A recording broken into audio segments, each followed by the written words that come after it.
দেখো আজকে আমাদের প্রথম প্রশ্ন কি আছে, কোন টাকা 2 বছরে 9,680 টাকা এবং 3 বছরে 10,648 টাকা হয়। আমি তো জানি না আমার টাকা কত, আমি ধরলাম আমার আসল কত পি। তো এই টাকাটা 2 বছর পরে কত হয়ে যাবে, 9,680 টাকা। ওই একই টাকা 3 বছর পরে কত হয়, 10,648 টাকা। তাহলে আমি কি বলতে পারি এটা কত 3 বছর পরে? দেখো আমি কি বলতে পারি, দেখো এই যে 9,680 টাকা 1 বছর পরে কত হয়ে যায়, 10,648 টাকা। কত 1 বছরে? তাহলে আমি সুদ কত টাকা পেলাম? আমি দেখো কি করছি, 10,648 থেকে যদি 9,680 বিয়োগ দিয়ে দাও, যেটা বেরোবে সেটাই আমি 1 বছরের সুদ। কত, 8, 6, 9। তাহলে আমি কত পেলাম সুদ? আমি এটা পেলাম সুদ আমার কত, 9,668 টাকা। কত টাকায়? 9,680 টাকায়। তাহলে 100 টাকায় কত সুদ পাবো? দেখো আমি 9,680 টাকায় সুদ পাই কত, 968 টাকা। তাহলে 100 টাকায় সুদ কত পাবো? দেখো এটা দিয়ে এটাকে কাটলে 10 বার যাবে, আর 10 দিয়ে এটা কাটলে 10, সমান কত, 10% অ্যান্সার। বোঝাতে পারলাম? কি বললাম দেখো, আমি জানি না আমার আসল পি, সেটা 2 বছর হয়ে যায় এই টাকা, 3 বছর পর হয়ে যায় এই টাকাটা।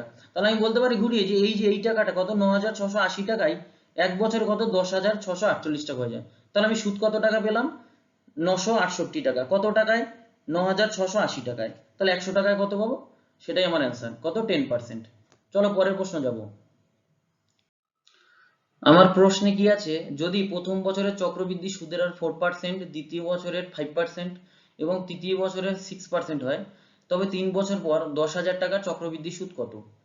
আমি কিভাবে শিখিয়েছিলাম, আমি কি বলেছিলাম দেখো, 1 বছর, 2 বছর, 3 বছর। ওকে, আমার প্রথম বছর আমার মূলধন কত দেখো, 10,000 টাকা। আচ্ছা প্রথম বছর কত, 4% যদি হয় আমি কত টাকা পাবো, 400 টাকা। এখানে কি আমি 400 পাবো না, কারণ আমার সুদের হার চেঞ্জ হয়ে গেছে। কত? এখানে হয়ে গেছে 5%। যদি এটাকে 5% করি এটা হয় 500 টাকা। দেখো থার্ড ইয়ারে কত পাবো, 6%। তাহলে 6% হারে 10,000 টাকা আমি পাবো 600 টাকা। বেশ, এরপর আমি কি জানি, এই টাকার উপর আমি কত পার্সেন্ট পাবো, 5% হারে। এটার উপর 5% হারে আমি কত পাই, 4 5 20 টাকা। বোঝাতে পারলাম? বেশ, এবার দেখো কি করব আমি, আমার এবার কত, থার্ড ইয়ার মানে আমি এটা কি বলে দিয়েছিলাম দেখো, এখন আমি কি পাবো দেখো, এখন কিন্তু আর সেই এটাকে 2 দিয়ে গুণ করলে হবে না, কারণ আমার সুদের হার প্রত্যেক বছর চেঞ্জ হয়ে যাচ্ছে, তাই তো?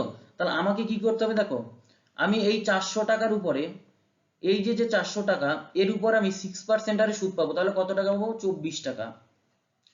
প্লাস এই যে 500 টাকা আছে, এই 500 টাকার উপর আমি 6% হারে পাবো, তাহলে কত টাকা পাবো দেখো, 100 টাকায় 6 টাকা হলে 500 টাকা পাবো, 30 টাকা। আর একটা বাকি আছে কি, এই যে 20 আছে, এর উপরে আমি 6% পাবো, তাই তো? এর উপরে আমি 6% পাবো, তাহলে এটা কত পাবো দেখো, 1.2 টাকা। ওকে, তার মানে কি আমি বলছি 20 ইন্টু কত, 6/100। হ্যাঁ, এটা পাবো আমি, তাই তো? আমার প্রশ্নে কি দিয়েছে, টাকার চক্রবৃদ্ধি সুদ কত। দেখো আমার চক্রবৃদ্ধি সুদ কত হচ্ছে, এখানে 400, এখানে 500, 4 বার 9, আর এখানে 6, 1500 হয়ে গেল এদিকে। প্লাস এখানে কত পাচ্ছি, 24 আর 30 কত, 54, আর 20, 64, 74, আর এটা কত, 1.2 মানে 75.2, তাই তো? তাহলে আমার অ্যান্সার কত, 1575 টাকা 20 পয়সা। দেখো এটা আমার অ্যান্সার। ভালো করে বুঝে নাও, আমি আগে যতগুলো অঙ্ক করেছিলাম সব জায়গায় কিন্তু সুদের হারটা চেঞ্জ হয়নি, এখানে প্রত্যেক বছরই চেঞ্জ হয়ে গেছে সুদের হার, তাই আমাকে এইভাবে এগোতে হবে। এটা একটু বারবার প্র্যাকটিস করবে অঙ্কটা, আগের অঙ্কগুলো সব সুদের হার অপরিবর্তিত ছিল। বোঝা গেল? চলো পরের প্রশ্ন। হ্যাঁ দেখো পরের প্রশ্ন, 3 নম্বর প্রশ্ন আজকের। কি দেওয়া আছে দেখো, বার্ষিক 3% সরল সুদে কোনো টাকার 2 বছরের সুদ 150 টাকা, একই সুদ ও সময়ে ওই টাকার জটিল সুদ ও সরল সুদের পার্থক্য কত? কি দেওয়া আছে আমার, 2 বছর। আমি আর সময় নষ্ট করব না, আগে তোমাদের বলা আছে অলরেডি 2 বছর মানে এরকম দুটো বক্স করে ফেলবো আমরা, তাই তো? এবার কি বলছে, 2 বছরে কি সরল সুদ পেয়েছি 150 টাকা। তাহলে আমরা জানি 150-কে 2 ভাগে ভাগ করে দেবো কত, 75। তাহলে এই প্রথম বছরে 75, দ্বিতীয় বছরে 75। আমার কি চেয়েছে, 2 বছরের সরল সুদ ও জটিল সুদের পার্থক্য, মানে চক্রবৃদ্ধি ও সরল সুদের পার্থক্য, মানে এই অংশটা, এটা আমার বের করতে হবে, এটা কত। আমি কি জানি, আমার সুদের হারও দেওয়া আছে, কি কত দেওয়া আছে, 3%। তাহলে 75-এর 3% যেটা হবে সেটা এখানে আসবে, তাই তো? তাহলে 75-এর 3% কত হয়, 3/100, 25 4 25 3, তাহলে এটা কত হচ্ছে 9/4। 9/4 মানেই কত দেখো, 9/4 মানে 2.25, তাহলে আমার 2.25 অ্যান্সার। বোঝা গেল? এই অঙ্ক আগে করেছি, জাস্ট আগে যেটা দেওয়া ছিল, আগে কি দেওয়া ছিল এই মানটা দেওয়া থাকতো, আমাদের এটা বের করতে হতো। এইবারে কি দেওয়া আছে, এই মানটা দেওয়া আছে, আমাকে এটা বের করতে হবে। বোঝা গেল? জাস্ট প্রশ্ন ঘুরিয়ে দিয়েছে। পরের প্রশ্নে যাব। দেখো এটা কিন্তু ভেরি ভেরি ইম্পর্টেন্ট প্রশ্ন, ভেরি ভেরি ইম্পর্টেন্ট। কি বললাম, কোন আসল জটিল সুদে 3 বছরের সুদে আসলে 27 গুণ হয়। তাহলে আমি কি বলতে পারি, কি আমার যদি আসল 1 টাকা হয়, কত আসল, আমার আসল যদি 1 টাকা হয়, তাহলে সুদ আসল কত হবে, সুদ আসল 27 টাকা হবে। বুঝতে পারলে কিনা দেখো, বলেছে দেখো 3 বছরে সুদে আসলে 27 টাকা, মানে আমার আসল যদি 1 টাকা হয়, সুদে আসল হবে 27 টাকা। ওকে, এবার বছর কত, 3 বছর। আমি দেখো 1/27 আবার এরকম লিখে দিলাম। তোমাদের আমি হয়তো এটা 2 নম্বর কি 3 নম্বর ভিডিওতে শিখিয়েছিলাম, কি যত বছর থাকবে এই রুটের পাশে সেটা লিখে দাও, কত 3 বছর 3 মানে ঘনমূল, মানে আমি ঘুরিয়ে বলতে পারি এটার ঘনমূল করে দাও। তাহলে 1 এর ঘনমূল করলে কত হবে 1, 27 এর ঘনমূল করলে কত হবে 3।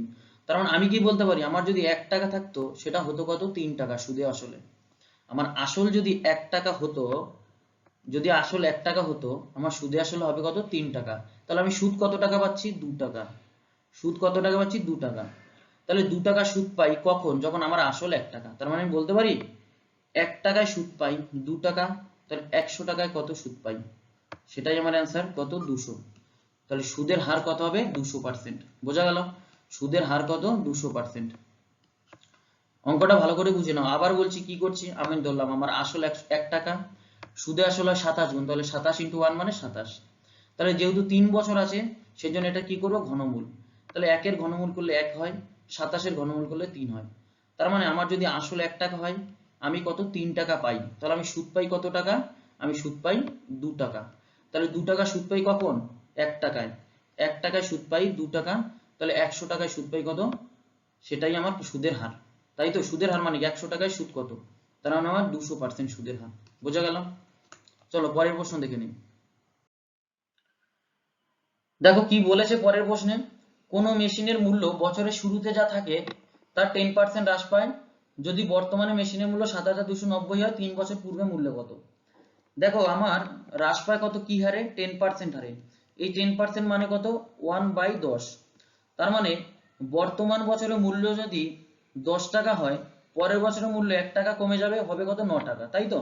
তাহলে আমি লিখতে পারি দেখো কি 10 টাকা যদি মূল্য হয় এখন, পরের বছর কত হবে 9 টাকা।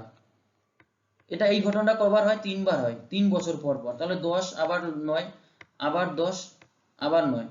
তাহলে দেখো 3 বছর আগে মূল্য কত 10 × 10 × 10 মানে 1000।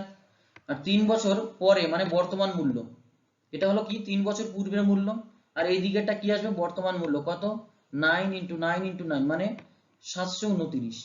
এটা আমার বর্তমান মূল্য। দেখো প্রশ্নে বলে দিয়েছে বর্তমান মূল্য 7290 টাকা। তার মানে আমি কি 729 মানেই 7290। আমার প্রশ্নে চেয়েছে কত মেশিনের বর্তমান মূল্য 3 বছর পূর্বে, তাহলে 3 বছর পূর্বে মূল্য কত 1000 টাকা। তাহলে 1000 সমান কত, কি করব 7290 × 1000 বাই কত 729, এটা কেটে গেলে কত 10। তাহলে 10 দিয়ে যদি 1000 কে কাটি তাহলে সরি গুণ করি, তাহলে কত হবে 10000। তাহলে মেশিনের মূল্য কত 10000, সরি এখানে একটা শূন্য বেশি দাও। ওকে, তাহলে মেশিনের মূল্য কত হবে 10000 টাকা। বোঝাতে পারলাম বন্ধুরা? আমার আজকের ক্লাস এই পর্যন্তই থাকবে, পরের দিন আমি নেক্সট পার্ট নিয়ে আসবো। আর ভিডিও যদি ভালো লাগে তোমরা লাইক করো, শেয়ার করো এন্ড সাবস্ক্রাইব করো। ধন্যবাদ।